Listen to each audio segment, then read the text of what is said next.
ერთიანი ნაციონალური მოძრაობის ბათუმის მერობისა და მაჟორიტარი დეპუტატობის კანდიდატი გორგილაძის ქუჩის მცხოვრებლებს შეხვდნენ. ადგილობრივების მთავარ პრობლემას გაზიფიკაცია, უბანში დაუსრულებელი ინფრასტრუქტურული პროექტები და მოუწესრიგებელი ეზო წარმოადგენს. პროექტით იყო გათვალისწინებული, რომ მერიას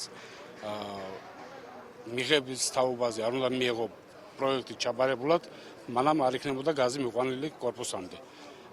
არ არის დაერთებული ახალი წყლის სისტემასთან. მთელს უბანში სისტემა ძალიან კარგად მუშაობს, 24 საათიან რეჟიმშია. ამ კორპუსში კიდევ ჯერ ასოსები უდგათ. სალომე ზურაბიშვილი საქართველოს გზის ბათუმის მერობის კანდიდატი გოჩა გუგუნავა მაჟორიტარი დეპუტატობის კანდიდატთან ერთად ეგრეთ წოდებული ხოფის მოვაჭრეებს შეხვდა. მაჟორიტარი დეპუტატობის კანდიდატი მოვაჭრეთა პრობლემების გადაჭრას და ფიქსირებული გადასახადის დაწესებას გამარჯვების შემთხვევაში აპირებს.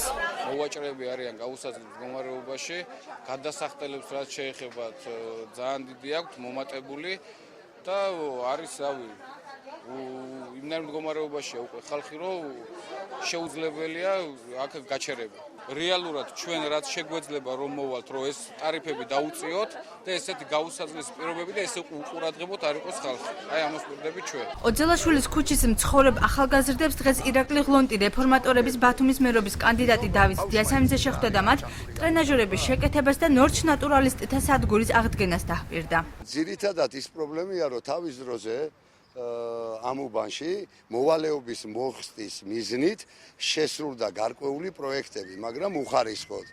აი მაგალითად თუ გავიხედავთ სტადიონისკენ, არ არის ისეთი გაკეთებული, რომ შეესაბამისებოდეს დღევანდელ ამ დასახლების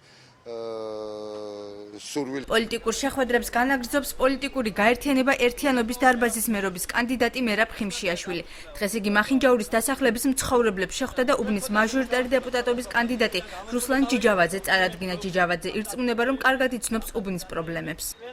ნამდვილად არის პირველი წყლის პრობლემა, განათება, გზები და რა თქმა უნდა, როგორც ყველგან, ისე სოციალური პრობლემები ნამდვილად გააჩნია.